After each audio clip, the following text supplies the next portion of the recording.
Joining us now is Ami Horowitz, filmmaker and commentator. Ami, it's wonderful to see you again. You're in Australia. Welcome. I am. And by the way, talk about what kind of loyal soldier I am. I literally just got off a 25-hour trip to get from New York to here, and I came right to the hotel so I could be on with you this morning. Oh, we really appreciate it. Yes, it is certainly a long flight. So you're in Australia and our Prime Minister is over in the United States, and I really am keen to talk to you about this meeting that's been held between our Prime Minister Anthony Albanese and, of course, US President Donald Trump. But the meeting, which was, it is being hailed a big success. It's been overshadowed by what is actually making headlines around the world right now, and that is, of course, our TDS suffering ambassador, Gavin Rudd. And there are plenty of concerns, and there's a big conversation happening right now here in Australia as to whether he should be keeping his job after copying that embarrassing spray from Donald Trump. So we've heard from former White House Press Secretary Sean Spicer. He said that Gavin Rudd, he's a joke, he's ineffective. And it's been really interesting to see the reaction from people all around the world. I mean, over in the UK, Piers Morgan wrote on X, few more poisonous or useless people in public life than Gavin Rudd. I mean, it's pretty savage. Ami, what's your assessment, your take on what went down at the White House yesterday? Look, it's the same thing. You look across the capitals of the world, and they come to the White House, you hear the same thing, right? You see, I call it the 180 Club, right? All these foreign diplomats, all these foreign leaders who have changed their tune on Donald Trump over the last few months, right? Look, you look at Merz, and you look at Keir Starmer of England, right? Merz of Germany, and Mark Carney of Canada. They have all attacked Donald Trump, and now in face of the success, his foreign policy successes, one after the other, after the other, after the other, trade successes, they all understand how this works, and that they're all changing their tune in support of Donald Trump. So it just, look, Prime Minister Albanese, join the 180 Club because you're in really good company. And by the way, look, you also have to understand what's happening in your own neck of the woods, right? The predations of China with Australia are happening over and over again. You recently had conflict with the Air Force, the Chinese Air Force, the Australian Air Force. You guys need submarines. These are all important geopolitical issues that your Prime Minister has to come to grips with. And when it comes to coming to the U.S., yes, you have to kiss the ring. Yeah, 100%. We're seeing that happen right now. The 180 Club, it's taken them quite a long time to get there, but we're finally here. But let's talk about what's happening in the US. And the Trump administration is on track to break a record of the number of deportations being carried out. So since Trump's return to office in January, the administration has deported over 500,000 illegals, more than 1.6 million have self-deported, and almost 500,000 have been arrested. Ami, it certainly looks like that's not going to be slowing down anytime soon. And, Donald Trump is really delivering on one of his promises here. This is what the American people elected him for. This is one of the main reasons why they wanted him in office, is because they wanted to stop the illegal invasion into this country. That's exactly what he did. Right? You're talking about a 97% decrease in people cross the border. Not 9.7, 97. Think about that number, how massive it is.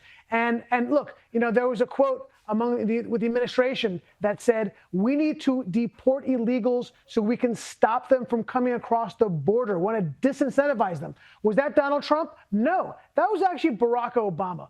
But now this president has a long way to actually catch up with the deporter-in-chief, Barack Obama, who got rid of nearly 3 million illegals. I hope Donald Trump is going to beat that record. He's on his way. But it just goes to show this is not necessarily, doesn't have to be a political issue, right? It doesn't have to be Republican, Democrats. People care, left or right, that they're not having illegal aliens streaming across the border with no vetting process. That's why they elected President Trump, and he is fulfilling his promise. 100%. Ami, I want to talk to you about what's been happening in Portland. Now, you've spent plenty of time there. I've seen you take to the streets in Portland, but there has been chaos over the weekend, again outside an ICE facility following the No Kings protest. And independent journalists say that these Antifa-like thugs were smashing windows, becoming violent. Let's just take a look.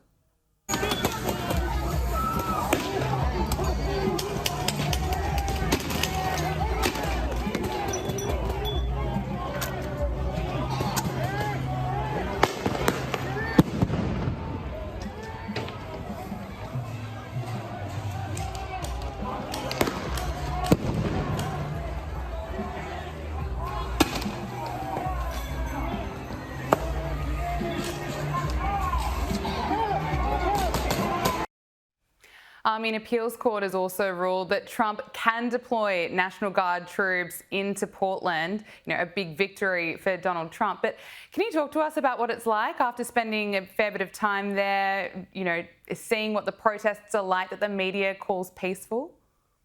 Yeah, and by the way, just to correct you one thing, you say Antifa no, this is Antifa, right? This is exactly what Antifa is all about. Antifa are violent thugs that are oftentimes armed, and they have no issue at all with deploying violence against a journalist, against a regular person in the street, or against federal officers or police officers. This is what we're dealing with. They have weaponized the left's rhetoric, and they are using it literally as weapons. When I went, nothing has changed. You see that footage, and it looks like you're in some South American dictatorship, right? You think that that's what's going on. This is what's happening here because you have people in the streets trying to overthrow the government. They are attacking federal facilities with weapons, with fire bombs. Nothing's changed. When I was there a number of years ago, the same image, what you just showed me could have been when I was there. And by the way, I'll be going back there, obviously, because this is the tip of the sword in terms of how we're dealing with hard left radicalism. When it comes to a little more nuanced approach, look, when it comes to bringing in federal troops, right, the National Guard, and I've been saying this over and over again, I'm of two minds. There is a time for it, right? For example, when the LA riots were happening, when they're attacking federal facilities, like they are in Portland, that is an absolute credible need to use federal intervention to stop violence against federal buildings. I'm not so for it when it comes to policing outside of Washington, D.C. D.C. is a separate issue because it's literally part of the federal government because it's just a district, not a state or in this country. Not such a fan of using it in blue cities like Chicago unless there's a credible threat against federal buildings like they are in Portland. Then by all means, let's have at it. Okay. Let's talk about New York City, where you live, and a new poll has indicated that there could be trouble for Zohran Mamdani if Republican Curtis Sliwa drops out. Now, the report by Gotham Polling found that if Sliwa drops out, around 44% of New Yorkers would vote for Mamdani, and around 40% would vote for Andrew Cuomo. So that's just a margin of error, and sorry, I should say, with a margin of error of 4 points, that puts Cuomo with a striking distance. But looking at the betting markets, Polymarket has Mamdani a 93% chance of becoming mayor after next month's election. Donald Trump was asked about this today. Mr. President, a new poll shows that if Curtis Sliwa dropped out of the New York mayoral race, then Andrew Cuomo would only trail Mamdani by 4 points. Would you call Curtis Sliwa to drop out of the race so that can happen? Well, I looked at the polls, and looks like we're going to have a communist as the mayor of New York. It'll be very interesting. But here's the good news. He's got to go through the White House. Everything goes through the White House, at least this White House it does. And we'll have to see what happens. But if he dropped out, he's not going to win. And not looking too good for Cuomo either. But maybe, I don't know, if he dropped out, maybe Cuomo would have a little bit of a chance, but not much. Because it looks like the lead is, it's not a great lead, but it's big enough that he should be able to win. So, I don't know that I want to get involved. It's really a question of, would I rather have a Democrat or a communist? And I would rather have a Democrat than a communist. The president went on to say that it's sad to see what's happening in New York and said that with a communist in charge, if you go back thousands of years, you'll find out that it has never worked. I mean, Ami, you live in New York City. How are you feeling about what's likely to happen with Mamdani, potentially being elected as mayor? I'm not feeling great, Gabriella. I'm not feeling great, right? Look, the betting market, I know you showed the crypto market there in terms of their betting. Sounds a little high to me.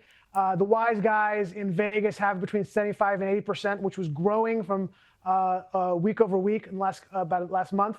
But look, Curtis Sliwa does not seem to be dropping out. I continue getting texts, 4 or 5 texts a day from the Sliwa people telling me to vote. And I respond, I'm sure it goes to the ether, saying, please drop out, please drop out, please drop out. He has a chance. Look, if he drops out, Mamdani has a chance to lose. Look, I never thought I'd say this in my life, but old people in New York, I'm kind of hoping for them to come through because the vast majority of undecideds who are over 50 are going to break toward Cuomo. So if that could be a look, because it would be super tight, like you said, right? It's going to be within the margin of error if Sliwa drops out. So I think it's vital that Sliwa drops out to give Cuomo a shot.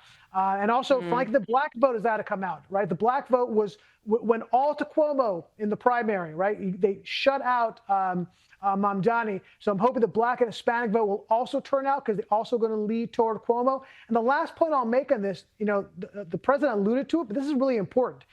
Nearly $100 billion of New York's annual budget comes from D.C., okay? And that goes through the president, okay? That's almost 40% of the total annual budget of New York. And New York is having a lot of fiscal issues. We can't pay our bills, right? We're in trouble. They're raising the prices of buses and of subways because we can't foot the bill. If you take a 30% or 40% number down from that, New York's in real trouble. So yeah, he better make the president is putting his finger on the thing here because he understands it goes through DC.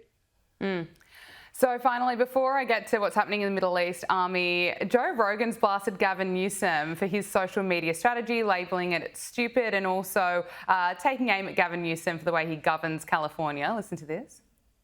Yeah, when is he coming on? He's talking some on Twitter. I know, it's like, you think that's going to work? Like, that's so stupid. Like, this is such a bad look. Yeah. It's such a bad choice. There's a little desperation in it. But it's just stupid. It's like, this is a bad strategy. Like, I probably would have had him on. Yeah. But now I'm like, nah, what are you doing? There is a fun version where you just do it and cook them, He'll cook himself. I mean, that seems to be already All you have to happening. do is just ask him questions. Yeah, it's like, why are people leaving? Well, why do you say this thing all the time where you rattle off all the good things about California? When anybody says something bad about California, it's like, #1 in Fortune 500 companies, #1 in higher education, #1. It was all that before you were there. It was all that forever. It's because the weather's perfect, man. It has nothing to do with you.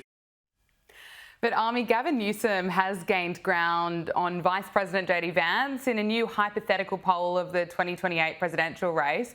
According to polling by Emerson College, if the two are against each other in the next election cycle, 46% would support JD Vance and 45% would support Gavin Newsom. I mean, who are the 45%? So, look, Joe Rogan really taking aim at Gavin Newsom's social media strategy there. I agree with him. I think it's absolutely bizarre, and I would suggest that it's not helping him, but maybe it is, Ami.